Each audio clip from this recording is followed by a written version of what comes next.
Hi, welcome to the Sociological Lens. I am Dr. Dilsora Fozilova.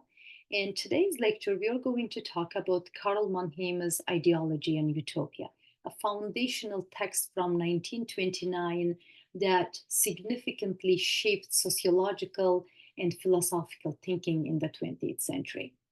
Mannheim was one of the first to explore how our social context shapes our thought processes, influencing what we consider truth or reality. His work pushes us to question whether our beliefs, values, and even ideas are products of objective truth or if they are shaped by a specific social group which we belong. In Ideology and Utopia, Mannheim argues that all thinking is situationally determined. In other words, our perspectives are shaped by a particular social positions we hold, which in turn influences how we view the world. He introduces two key concepts, ideologies and utopias. Ideologies for Mannheim are the ways we think, the ways of thinking that maintain the existing social order. They reinforce the status quo and often reflect on the views of those in power. Utopias, on the other hand, are the worldviews that seek to challenge or transform the existing order. They are often embraced by those on the margins who imagine a world different from the one they inhabit. Throughout this lecture, we will explore how Mannheim analyzes the tensions between these forces, his ideas about total and particular ideologies, and what he means by the concept of relationalism, where he proposes that the truth is always partially bonded to a perspective. We will also consider a broader implications of his work.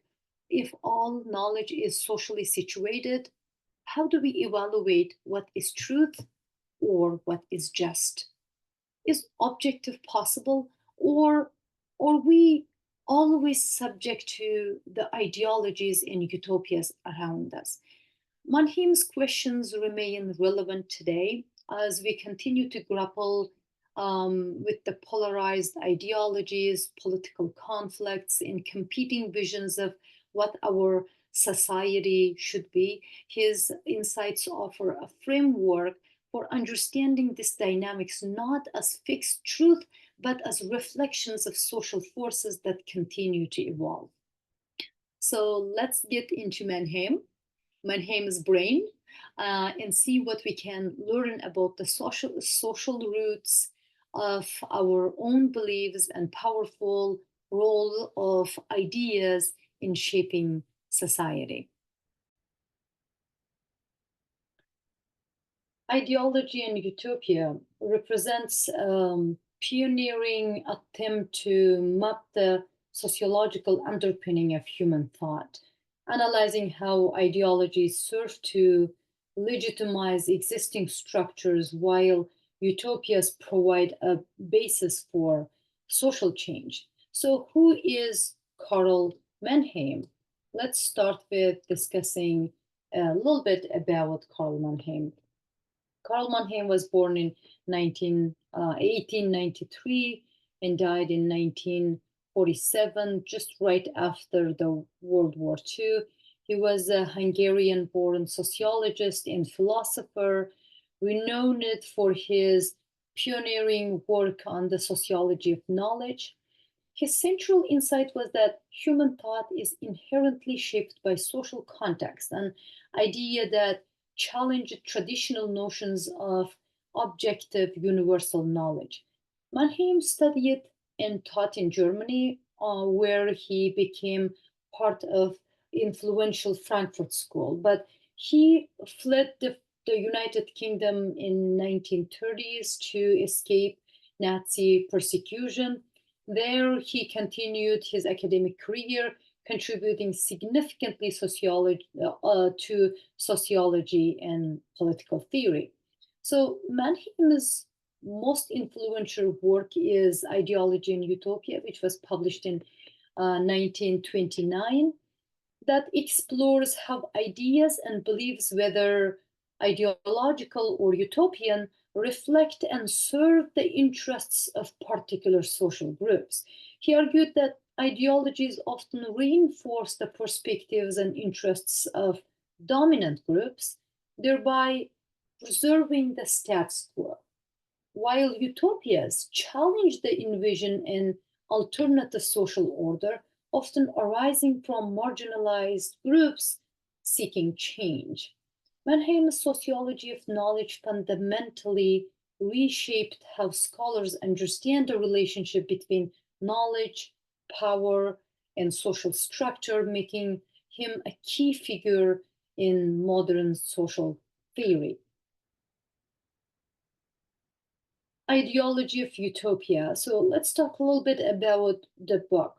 It was, as I mentioned, published in 1929. Is one of the Karl Mannheim's most significant contributions to social theory. In this work, Mannheim investigates how different social groups develop distinct ways of thinking based on their social positions. He introduces the concept of ideology and utopia as contrasting forms of social consciousness. Ideologies are ways of thinking that tend to justify and sustain the existing social order, often aligning with the interests of dominant groups, as I mentioned, while utopias are visionary ideas that challenge the status quo. Mannheim's ideas were influenced by Marxist thought, especially the notion that dominant classes develop ideologies that justify their power. However, Mannheim sought to expand his idea beyond a purely economic focus, exploring how various social groups, not just economic classes, produce knowledge that serves their interests. He was also influenced by German idealism, the Frankfurt School's critical theory, and Max Weber's work on value free sociology and the role of ideas in social life. Ideology and Utopia laid a groundwork for Mannheim's sociology of knowledge, which argues that all knowledge is shaped by social context, thus challenging the notion of objective truth and proposing that understanding society requires examining the sources that function as our belief systems.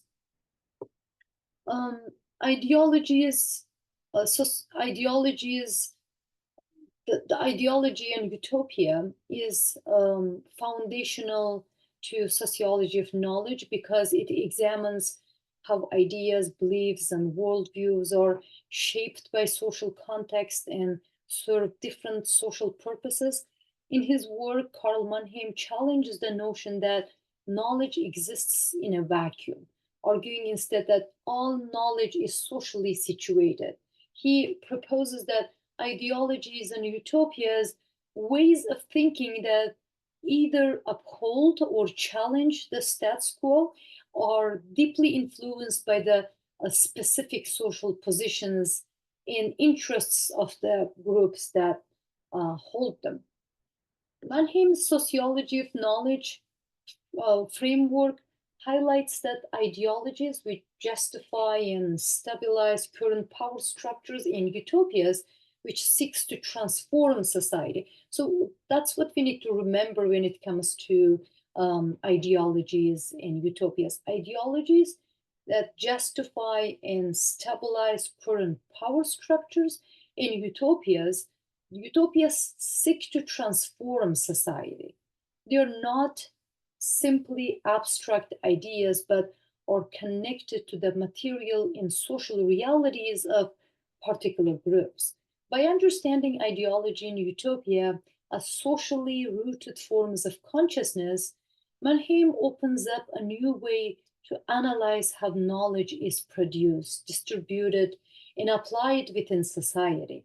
This perspective has had a lasting impact, leading to broader recognition in sociology that the production and validation of knowledge are tied to social power and group interests, thereby forming the basis of sociology of knowledge. And let's separately think about what is ideology and what is utopia. That will be the main part of this lecture, actually.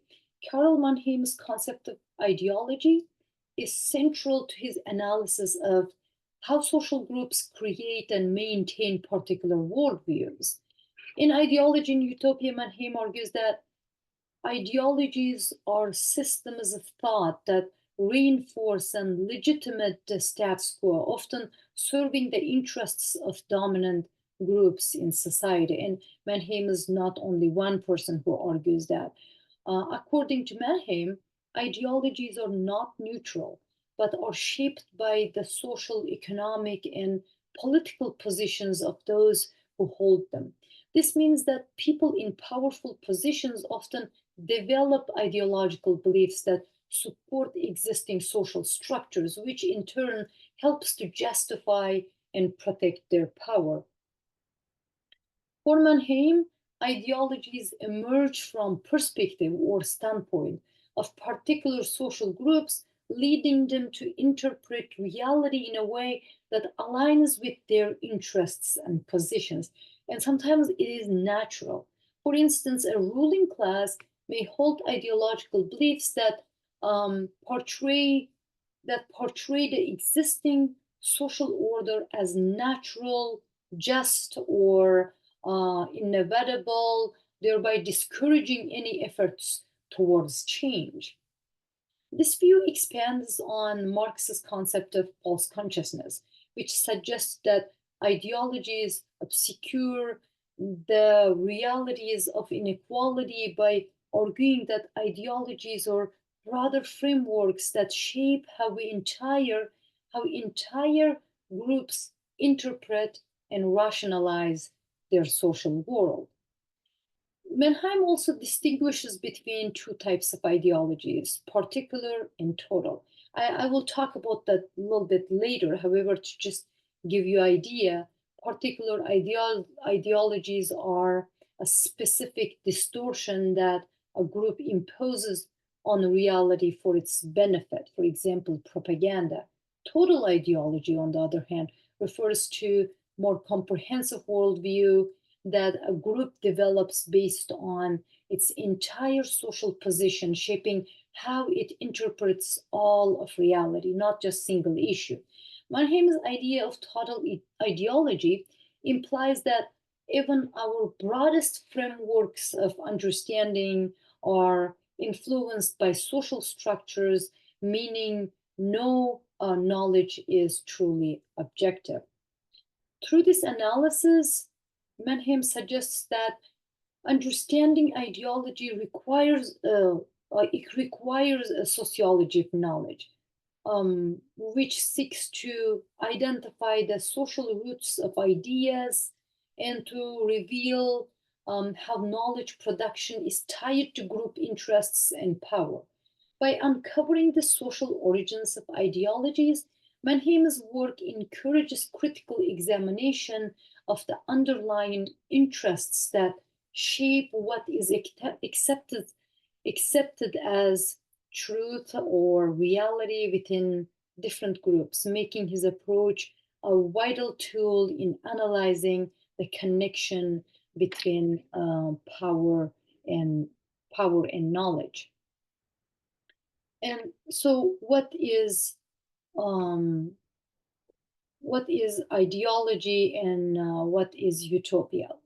Um, just as we explore ideology now, the idea of utopia is, in contrast, refers to a form of social consciousness that envisions an alternative reality and challenges the existing social order. Unlike ideologies, which reinforce the status quo, utopias are forward looking and often emerge from marginalized or oppressed groups seeking social transformation. Utopian thinking is thus a a powerful, potentially disruptive force that drives change by imagining and striving towards a radically different future. For Mannheim, utopias are socially situated ideas that represent aspirations for better society, contrasting sharply with ideologies that aim to maintain current structures. Karl Mannheim's concept of relationism is central to his sociology of knowledge and addresses the challenge of objectivity in understanding knowledge. Relationalism, relationism, in Mannheim's view, is the idea that knowledge and beliefs are always shaped by social context, and that understanding of concept requires considering the social relations that give rise to it. In other words, Mannheim argues that all knowledge is situated, our perspectives are shaped by the social positions, histories, and interests of the groups to which we belong. Relationism opposes absolute or universal claim to truth, suggesting instead that our understanding is relative to specific contexts. This emphasis on relationism creates a challenge for objectivity. If all knowledge is context dependent, how can we claim any viewpoint to be objectively true? Mannheim acknowledges this problem, argues that while absolute objective may be impossible, we can still strive for a form of relative objectivity. He proposes that by understanding and critically analyzing the social origins of different perspectives, we can achieve a more nuanced and balanced view that takes multiple social contexts into account. This approach often refers to a dynamic synthesis, involves comparing and integrating different perspectives to create fuller, more objective understanding, even if it's not perfectly neutral. Mannheim's relationism suggests that while our perspectives are inherently tied to social contexts, we can still approach objectivity by recognizing these influences and critically assessing multiple viewpoints. This concept challenges traditional notions of objective truth but encourages a more reflective, socially aware approach to knowledge. For Mannheim, he distinguishes between two types of intellectuals in his sociology of knowledge. So he says there's two different kind of intellectuals. One type of intellectuals he calls partisan, and the other one is detached intellectuals. This distinction reflects his exploration of how intellectuals relate to social issues and the production of knowledge. Let's take a look at partisan intellectuals. The partisan intellectuals, I don't think I have another slide for this. Partisan intellectuals is actively involved in advancing the interests, beliefs, or causes of specific social groups or movement. They are often aligned with particular political or ideological agendas and use their knowledge to support the goal of that group, like a political group. Partisan intellectuals are thus deeply rooted in their social positions, which shapes their perspectives and ideas.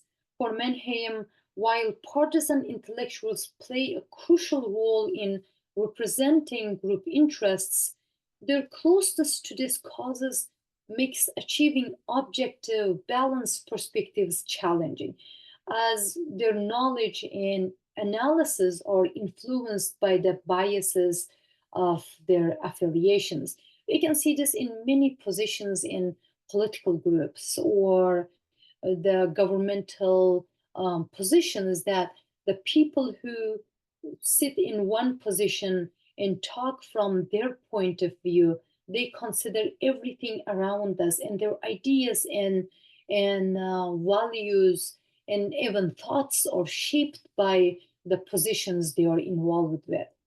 And the second one, Mannheim talks about, is the detached intellectuals.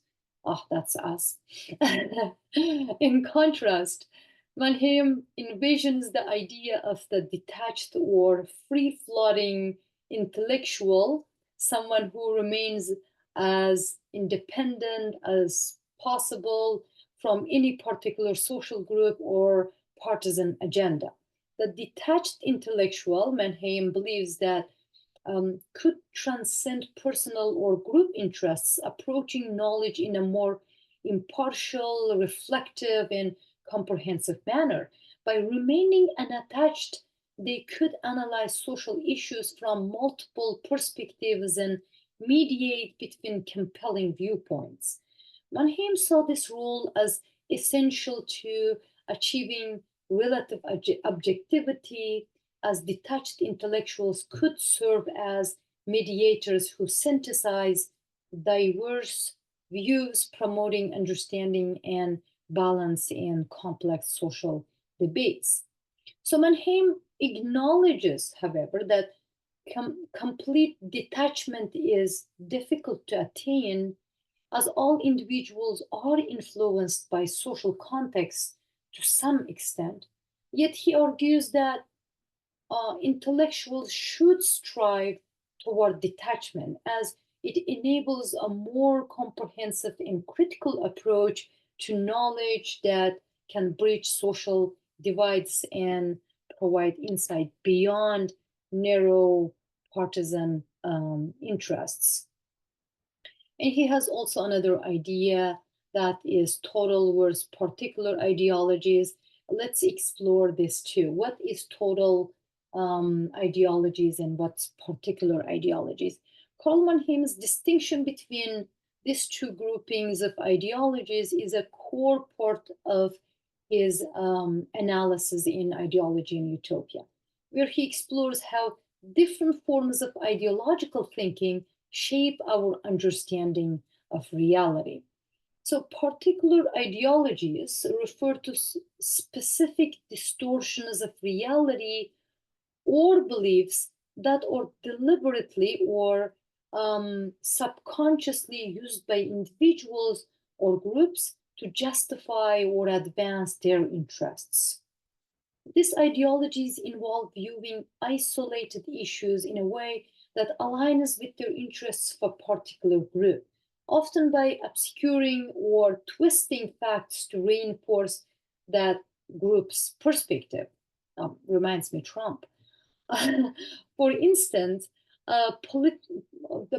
politicians or organizations might selectively present information to shape public opinion in their favor. Particular ideologies, in Mannheim's view, are narrower, targeted manipulations of belief that support the immediate objectives or purposes or goals of a group or an individual. Total ideologies, on the other hand, are broader, comprehensive worldviews that shape how entire groups of societies perceive um, reality itself. Total ideologies are not about distorting isolated facts, but rather about developing an overarching worldview that aligns with a group's general social position. For example, a ruling class may develop a total ideology that sees the existing social order as natural or divinely organized, justifying social hierarchies and power structures as fundamentally necessary and inevitable. Total ideologies thus provide an all encompassing framework that influences how people interpret multiple aspects of life, reinforcing a group's entire approach to social, political, and economic reality. Some religious ideologies can be an example for total ideologies. Mannheim's analysis of total versus particular ideologies highlight how ideologies can operate both on a small scale, particular, and grand scale, total, shaping not only isolated ideas but also entire perspectives on life. His distinction helps clarify how ideological beliefs influence both individual opinions and overarching societal perspectives. And according to Mannheim, ideological and utopian conflicts arise from the opposing interests and perspectives of social groups, where each group's worldview either supports or challenges the existing social order. These conflicts are essential to Mannheim's theory in ideology and utopia, as they reveal how different forms of social consciousness, ideologies, and utopias interact, clash, and drive social change. So, what are ideological conflicts? Ideological conflicts occur when when ideological conflicts occur when groups in power use their worldview or ideology to justify and preserve their position. Ideologies are ways of thinking that reinforce the status quo, often rationalizing existing structures, hierarchies, and inequalities as natural or beneficial. For example, a ruling class may promote beliefs that stress the importance of stability, tradition, and authority, which supports their continued dominance. In ideological conflicts, those in power may clash with groups that question these perspectives, defending their own ideological beliefs as objective or universally true. Utopian conflicts, on the other hand, are driven by conflicts that are dissatisfied with the current social order and seek to challenge or transform it. These groups often come from marginalized or subordinate social positions and develop utopian visions of a radically different future that contradicts the dominant ideology. A utopian mindset is forward looking, imaginative, and subversive, pushing for significant social change. For instance, a revolutionary movement might envision a society based on equality and justice, directly opposing the dominant group's values and belief systems. Utopian conflicts emerge when these alternative visions confront established ideologies, creating tension and a push for reform and revolution. Mannheim viewed ideological and utopian conflicts as essential for social development. He argued that social progress often arises from these clashes as the competing perspectives expose contradictions in the existing social order and open up possibilities for new ideas. By analyzing these conflicts, Mannheim's sociology of knowledge seeks to understand how social transformation is propelled by the dynamic interplay between ideologies that uphold the status quo and utopias that envision change. Then what is change? What are the implications for social change? What all these books or ideas implications for social change? The concept of ideologies and utopias have profound implication for social change as they represent the forces that either preserve or challenge the status quo in society. Karl Mannheim's analysis of these two forms of social consciousness highly highly shows that highlights how they shape and drive social dynamics, particularly in the context of power and transformation. So, ideologies and social change. One second.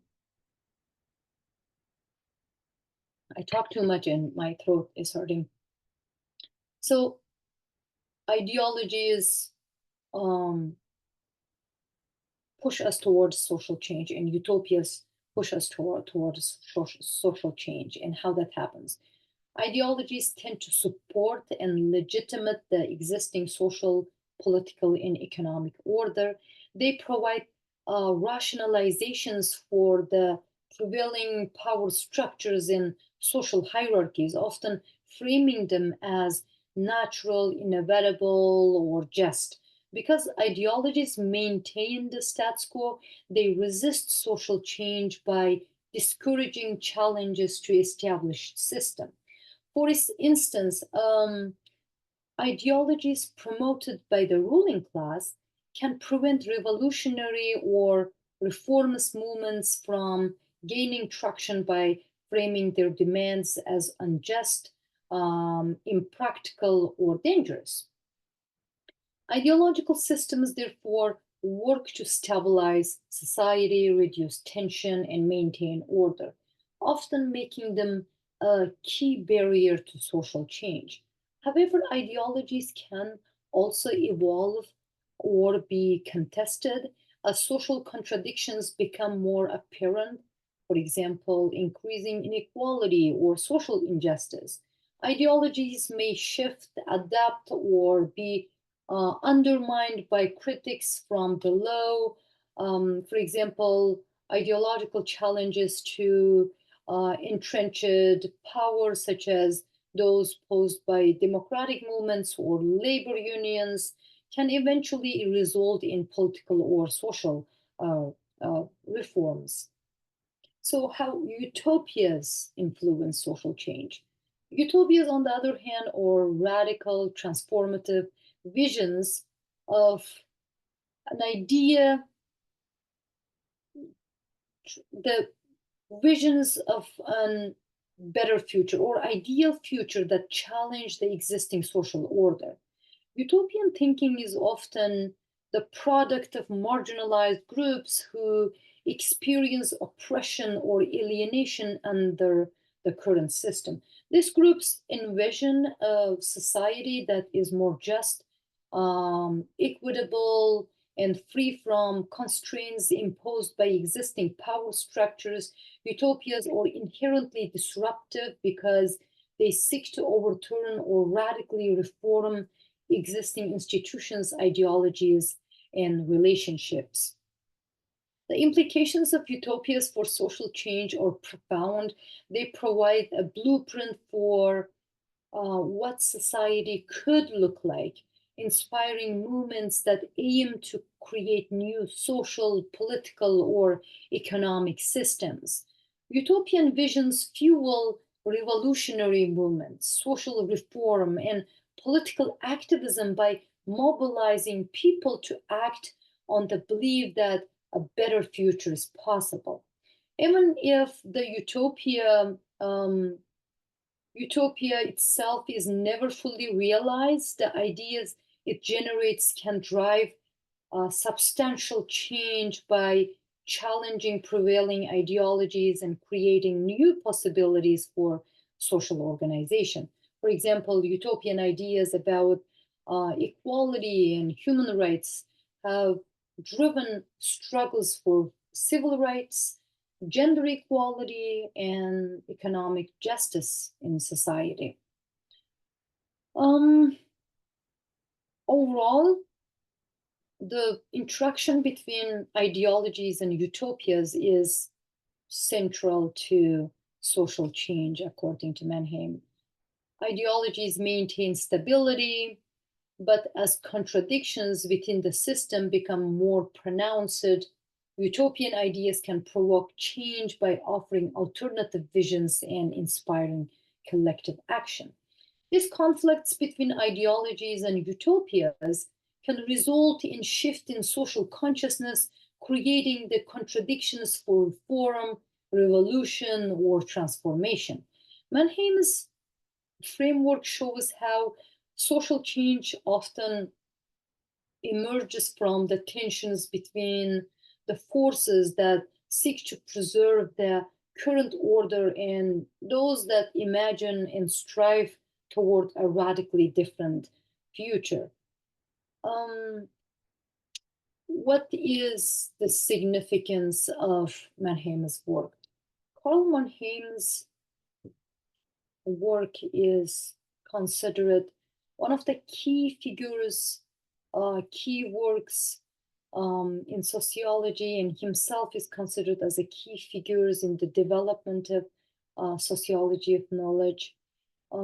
His ideas, particularly those in ideology and utopia, are critical for understanding how knowledge, beliefs, and ideologies are shaped by social structures and power relations.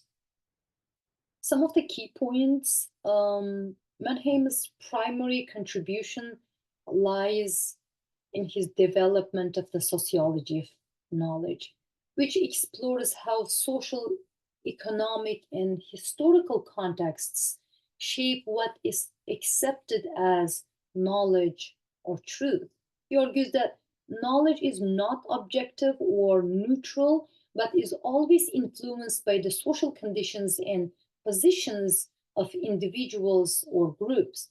This perspective challenged traditional views of knowledge as universally valid or detached from social realities. By linking knowledge production to social contexts, Mannheim opened up new avenues for understanding how different social groups produce compelling visions of reality.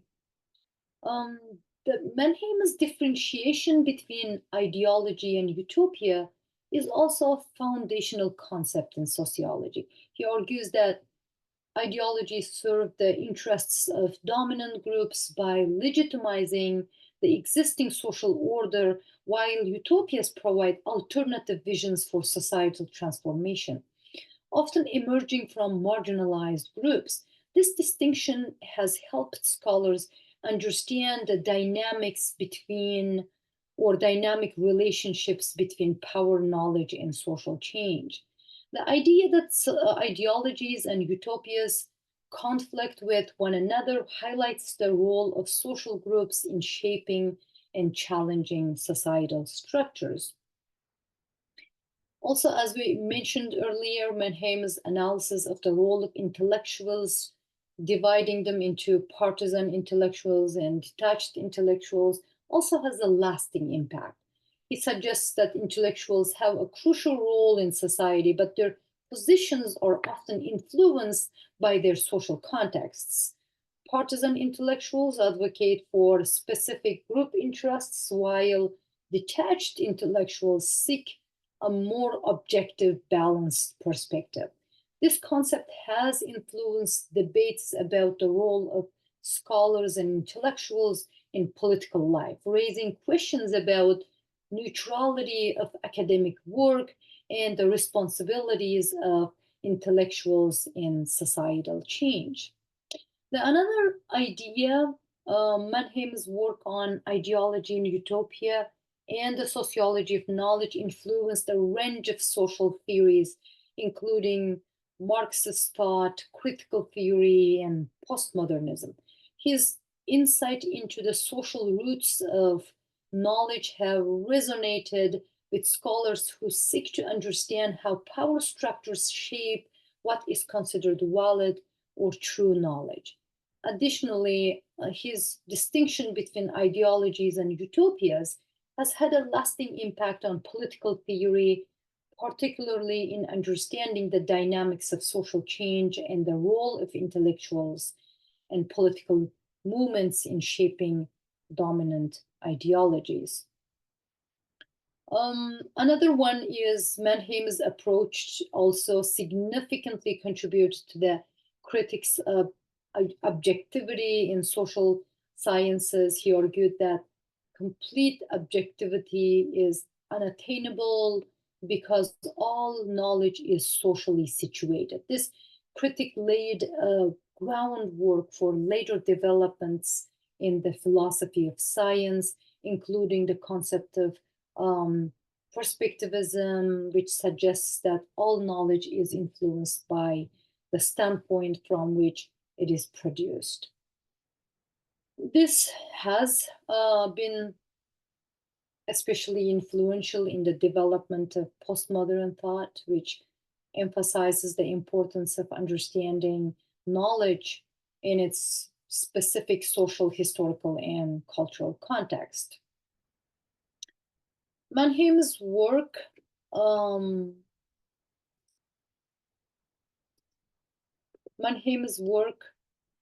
continues to be relevant in contemporary sociology, particularly in the fields of political sociology, the sociology of knowledge, and social theory. His ideas about the relationship between ideology, social structure, and knowledge or knowledge production continue to provide a framework for analyzing how different groups construct and maintain their worldviews. His work also remains relevant in understanding the role of intellectuals in contemporary social movements and political discourse. So, in conclusion, the significance of actually, I wanted to talk also about influence on social theory and critical sociology. Mannheim's work laid a foundation for later developments in social theory, particularly in critical sociology and political theory. His analysis of how ideologies function to preserve social hierarchies and how utopias provide alternative visions of society influenced Marxist, feminist, and post-colonial thought. In conclusion, the significance of Mannheim's work lies in his pioneering contributions to the sociology of knowledge, his nuanced understanding of ideologies and utopias, and his analysis of the role of intellectuals in shaping and challenging social realities. By linking knowledge with social conditions and recognizing the political nature of intellectual production, Mannheim opened up new avenues for understanding how ideas shape and are shaped by the social world. His work continues to influence contemporary social science, particularly in the study of power, knowledge, and social change. So this was our lecture today. Thank you for listening. And if you have questions, you can send me email or you can write under this video. Thank you very much.